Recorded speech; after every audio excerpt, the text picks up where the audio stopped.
Hello' everyone good morning সকলোকে যিহেতু আপোনালোকে মোক বহুতো প্ৰশ্ন কমেণ্ট বক্সত সুধি আছিলে আৰু মোৰ সময় পোৱা নাছিলে চ' আপোনালোকৰ ৰিপ্লাই কৰিব পৰা নাই আৰু মোৰ এই ভিডিঅ'টোত আপোনালোকক বহুত ইম্পৰ্টেণ্ট কথা জনাবলৈ গৈ আছোঁ আৰু কেনেকৈ কি ডকুমেণ্ট বনাব লাগে সেই গোটেইখিনি মই নিজৰ হাতেৰে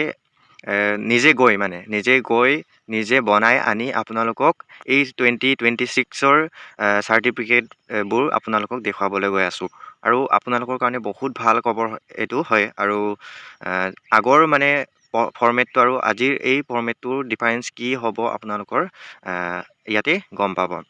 মই আজি ইয়াত মেডিকেল ফিটনেছ চাৰ্টিফিকেট কেনেকৈ উলিয়াব লাগে, মই কেনেকৈ উলিয়ালোঁ আৰু কি কৰিব লগা হ'ল আৰু নটাৰী এফিডেভিটখন কেনেকৈ উলিয়ালে সেই গোটেইখিনি আৰু যিহেতু মেডিকেল চাৰ্টিফিকেটখন আপোনালোকে অনলাইনত ফৰ্মেটটো পাই আছে সেইখন নহয়, মানে সেইখন দৰকাৰ হয় কিন্তু সেইখনত অকল চাইন কৰি আপোনালোকে জইনিঙত লৈ গ'লে নহ'ব, আপোনালোকে বেলেগকৈ কাম কৰিব লাগিব আৰু আপোনালোকৰ ভাইট নং কি লিখিব, এডভাৰটাইজমেণ্ট নং কি লিখিব, সেই গোটেইখিনি প্ৰশ্ন আপোনালোকৰ আছিলে। আজিৰ এই ভিডিঅ'তে আপোনালোকে গম পাব আৰু আপোনালোকে নোট ডাউন কৰিব পাৰিব। আৰু এটা কথা, আপোনালোকে যদি ইম্পৰ্টেণ্ট কিবা বনাবলৈ বা কিবা প্ৰব্লেম হয় দেন মোক কমেণ্ট বক্সত কমেণ্টটো কৰেই, কিন্তু মই সকলোবোৰ ৰেচপন্দ দিব নোৱাৰোঁ। চ' আপোনালোকে যদি ইয়াৰ PDFবোৰ ইম্পৰ্টেণ্ট PDFবোৰ আপোনালোকে পাবলৈ বা ফৰ্মেটবোৰ পাবলৈ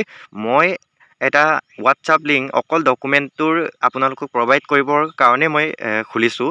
সেই হোৱাটছআপ লিংকটো আপোনালোকক ডেছক্ৰিপশ্যন লিংকত দিয়া থাকিব, সেই লিংকত গৈ আপোনালোকে জইন কৰি ল'ব পাৰিব আৰু গোটেইখিনি মোৰ মানে যিকেইখন আপোনালোকে পুৰণা ফৰ্মেট আপোনালোকে পাই আছে সেইকেইখন আপোনালোকক মই নিদিওঁ, আপোনালোকক মোৰ নিজৰ বনোৱা নতুন ফৰ্মেটটো আপোনালোকক তাতে দি দিম আৰু কি প্ৰশ্ন আছে আপোনালোকে তাতে সুধিব পাৰিব।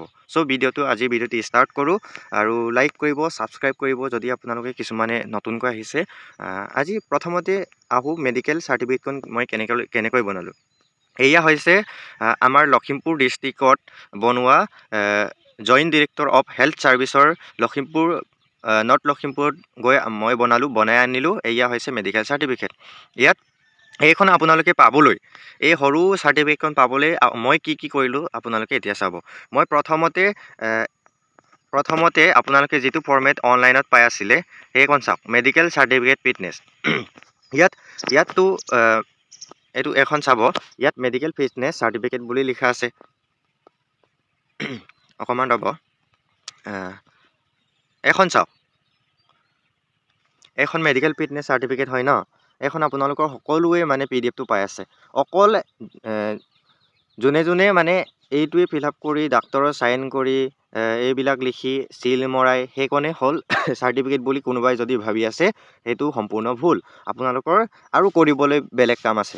যদি আপোনালোকে এইখন ফৰ্ম আপোনাৰ হাতত আছে দেন আপুনি আপোনাৰ অঞ্চলৰ যিকোনো আপোনাৰ সমষ্টিৰ যিকোনো এখন প্ৰাইমেৰী হেল্থ চেণ্টাৰত গৈ, মানে যিটো প্ৰাথমিক স্বাস্থ্যকেন্দ্ৰ আপোনাৰ সমষ্টিত চৰকাৰী থাকে, তাত ডক্তৰ বহে, ডক্তৰৰ ফিল আপ কৰি দিব সেইখিনি আপোনাৰ চাইনটি ইয়াত মাৰিব আৰু ইয়াতেই ডক্তৰৰ চাইন, ডক্তৰৰ নাম, ডক্তৰৰ ৰেজিষ্ট্ৰেশ্যন নাম্বাৰ, হস্পিটেলৰ চিল, সেই গোটেইখিনি ইয়াতে থাকিব।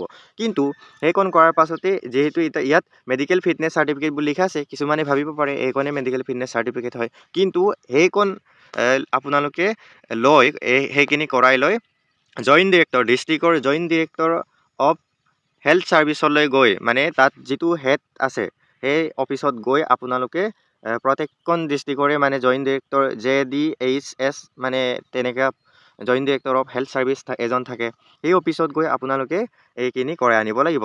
সেই মানে যিটো আগতীয়াকৈ মই ফৰ্মখন দেখুৱাইছিলোঁ তাত চাইন কৰা ফৰ্মখন লৈ আপোনালোকে তাত জমা দিব লাগিব জইণ্ট ডিৰেক্টৰত।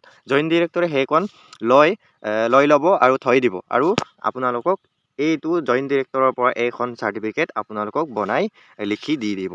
এয়াই আছিলে মেডিকেল ফিটনেছ চাৰ্টিফিকেটখন এপইণ্টমেণ্টৰ কাৰণে বুলি। ইয়াত লিখা আছে আছাম চিডুল পাৰ্ট ফ্ৰম নং 33A নং ইমান medical certificate of health of candidate for employment under government of Assam. ইয়াত আপোনাৰ নামটো, আপোনাৰ ডিপাৰ্টমেণ্টটো, আপোনাৰ নামটো, আপোনাৰ কিবা উইকনেছ আছে নেকি সেইখিনি লিখিব। ইয়াত যিহেতু নীল আছে আপোনাৰ ইয়েৰটো আৰু এইখিনিয়ে জইণ্ট ডিৰেক্টৰৰ চাইন আৰু চিল সেই গোটেইখিনি ইয়াতে থাকি যাব। আৰু সেইটোৱে আছিলে মেডিকেল ফিটনেছ চাৰ্টিফিকেটখন। আপোনালোকৰ অকল মানে এটা ষ্টেপতে নহয়, দুটা ষ্টেপ আপোনালোকে কৰিব লাগিব। আৰু এটা কথা, যদি আপোনালোকে মোৰ প্ৰথমতে দেখুওৱা এইখন ফৰ্ম মানে প্ৰাইমেৰী হেল্থ চেণ্টাৰৰ পৰা কৰাই নানে, দেন জইণ্ট ডিৰেক্টৰৰ পৰা বেলেগ এখন মানে আপোনালোকৰ ফৰ্ম দি দিয়ে। এনেকুৱা ফৰ্ম আমাক দিছিলে, এনেকুৱা ফৰ্ম দি দিয়ে। ইয়াত যিহেতু লিখা আছে জেনেৰেল মেডিচিন, যিখিনি মানে কি আপোনালোকে টেষ্ট কৰিব, কি আপোনালোকে টেষ্ট কৰিব লাগিব সেইখিনি ইয়াত চাওক। ECG, চেট, এক্সৰে, আমুক তামুক গোটেইখিনি থাইৰইড ফাংচন টেষ্ট, সেই গোটেইখিনি আপোনালোকক টেষ্ট কৰাবলৈ দি দিব। মানে যদি জইণ্ট ডিৰেক্টৰত আপোনালোকে ডাইৰেক্ট সেই আগৰ ফৰ্মখন ফিল আপ কৰি নানে বা এজন ডক্তৰৰ চিল বা চাইন কৰাই নানে, দেন আপোনালোকক এইখন ফৰ্ম দি পিনি মেডিকেল কলেজত যাবলৈ ক'ব আৰু তাতে চেক কৰাই আনিবলৈ ক'ব। যদি আপোনালোকৰ এনেকুৱা কৰিব লগা হয়, দেন ৰিপৰ্ট পাবলৈ 2-3 দিনমান আপোনালোকৰ দেৰি হ'ব পাৰে। চ' এইখন নকৰিব। এইখন কৰিবলৈ গ'লে আপোনালোকৰ বহুত অসুবিধা হ'ব। কিছুমানে এইখনো কৰাই আনিলে দেই।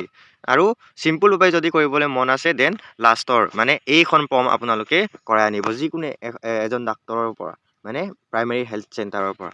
আৰু এইটো আছিলে মেডিকেল ফিটনেছ চাৰ্টিফিকেটখন, মেইনটো সেইখন আছে। আৰু এতিয়া আহোঁ কোৰ্ট এফিডেভিটখন। এইখন আছিলে কোৰ্ট এফিডেভিটখন, যিহেতু আপোনালোকৰ ইয়াত ডেটটো চাব পাৰে মই কেতিয়া আনিলোঁ। এইখিনি আছিলে নটাৰী। ইয়াত কি লিখা থাকিব, চাৰ্টিফিকেট ইছ্যু ডেটটো, একাউণ্ট ৰেফাৰেঞ্চ, ইউনিক ডকুমেণ্ট, ইমানখিনি এই গোটেইখিনি আপোনালোকৰ মানে থাকিব। ছেকেণ্ড পাৰ্টি, থাৰ্ড পাৰ্টি সেইখিনি। ইয়াত এড্ৰেছ যিহেতু আপোনালোক দেখুৱাব নোৱাৰোঁ। এতিয়া আহোঁ মেইন এইটো আণ্ডাৰটেকিংখন, মানে যিটো এফিডেভিট মই যিহেতু ঢকুৱাখানাৰ পৰা লৈ আনিলোঁ সেইখন এফিডেভিট। ইয়াত কি লিখা থাকিব, আই শ্ৰী ৰাজা পেগু, আপোনাৰ নামটো, আপোনাৰ দেউতাৰ নামটো, ইয়েৰটো আৰু village, PO2, police station, district, সেই পিন নং, সেই গোটেইখিনি ইয়াতে থাকিব। আৰু আপোনালোকৰ কিছুমানে সুধি আছিলে ভাইট নংটো কি হ'ব। ভাইট নংটো আপোনালোকৰ ইয়াতে দিয়া আছে। এডভাৰটাইজমেণ্ট নংটো থাকিব। আপোনালোকে কিছুমানে মোক সুধি আছিলে এডভাৰটাইজমেণ্টটো কি আছে। আপোনালোকে এইটো চাব, SLRC গ্ৰেড 4 আছাম এডভাৰটাইজমেণ্ট, সেইখিনি এনালগাছ সেইখিনি আছিলে ভাইট নং। পষ্ট এইটো এই ডেটখিনি ইমানত 2023 গ্ৰেড 4 মানে পষ্ট গ্ৰেড 4 2023-24-01-14 সেইখিনি আছিলে। এই গোটেইখিনি মানে সেইখিনি আছিলে ভাইট নংটো। And final selection list of which was publish intimated ভাইট নং, ইম্পৰ্টেণ্টটো এইটো যেতিয়া চিলেক্ট হৈছিলে। দুটা মানে ইয়াতে আছে, দুটা লিখিব লগা আছে, 720914202505 সেইখিনি আছিলে ভাইট নং। আপোনাৰ কণ্টেক্ট নাম্বাৰ আৰু আপোনাৰ ইমেইল সেই গোটেইখিনি আপোনাৰ ইয়াতে লিখা থাকিব, আৰু একো লিখা নাথাকে। এইটো আছিলে আপোনাৰ নটাৰীখন, যিহেতু ইয়াত আপোনাৰ চাইন কৰা থাকিব, ইয়াতো আপোনাৰ চাইন কৰা থাকিব। সেইখিনি আছিলে। আপোনাৰ ইয়াত একো কৰিবলগীয়া নাই, আপুনি জাষ্ট কোৰ্টত যাব আৰু এজন এডভকেটক ক'ব, এডভকেটে আপোনাৰ মিনিমাম ফিজ 400-500 এটা ল'ব। আপোনালোকৰ এইখন ষ্টেম্প পেপাৰখন আৰু এফিডেভিটখন আপোনালোকক বনাই দিব। এইটো এখন বনাবলৈ আজিকালি দেৰি নহয়, 1 ঘণ্টা আধা ঘণ্টাতে হৈ যাব। চ' এইখিনি আছিলে আজিৰ খবৰটো। আৰু আপোনালোকৰ ভাইট নংটো এইটোৱে আছে, এডভাৰটাইজমেণ্ট ভাইট নং গোটেইখিনি ইয়াতে আছে, আপোনালোকে চাব পাৰে। কোনোবা যদি সুধি আছিলে মোক কমেণ্ট বক্সত, সেইখিনি হ'ল। আৰু মেডিকেল চাৰ্টিফিকেটখন কেনেকৈ বনালোঁ সেইখিনিও হ'ল। আপোনালোকৰ সকলোৰে ক্লিয়াৰ হ'ল চাগে এতিয়া, কি কৰিব লাগিব, কি কৰিলে হ'ব সেই গোটেইখিনি। আৰু যদি আপোনালোকে এই ফৰ্মেটখন আপোনালোকে এতিয়াও পোৱা নাই, দেন মোৰ ইউটিউব চেনেলটোৰ মানে এই ভিডিঅ'টোৰ ডেছক্ৰিপশ্যন বক্সত হোৱাটছআপ লিংক দিয়া আছে, তাতে আপোনালোকে জইন কৰি ল'ব। আৰু মই আৰু বেলেগ আণ্ডাৰটেকিং, অৰুণোদয় এইবিলাকৰ বা প্ৰণাম এক আণ্ডাৰটেকিঙৰ, স্মল ফেমিলি নৰ্মছ, NPS সেই গোটেইখিনিৰ বিষয়ে মই ইয়াৰ আগৰ ভিডিঅ'টো ডিছকাছ কৰিলোৱে। আৰু সেইখিনি গোটেইখিনি ফৰ্মেট যদি আপোনালোকে লাগে মোৰ ইউটিউব ভিডিঅ'টোৰ ডিছক্ৰিপশ্যন বক্সত দিয়া হোৱাটছআপ গ্ৰুপৰ লিংকত ক্লিক কৰক আৰু তাতে জইন কৰি থ'ব। তাতেই আপোনালোকৰ গোটেইখিনি PDF প্ৰভাইড কৰা আছে। আৰু মই আপোনালোকৰ কাৰণে সম্পূৰ্ণ কষ্ট কৰিছোঁ এইখন বনাই আনি আপোনালোকক দেখুৱাবলৈ, আপোনালোকৰ যাতে যেন কনফিউজন হৈ নাথাকে।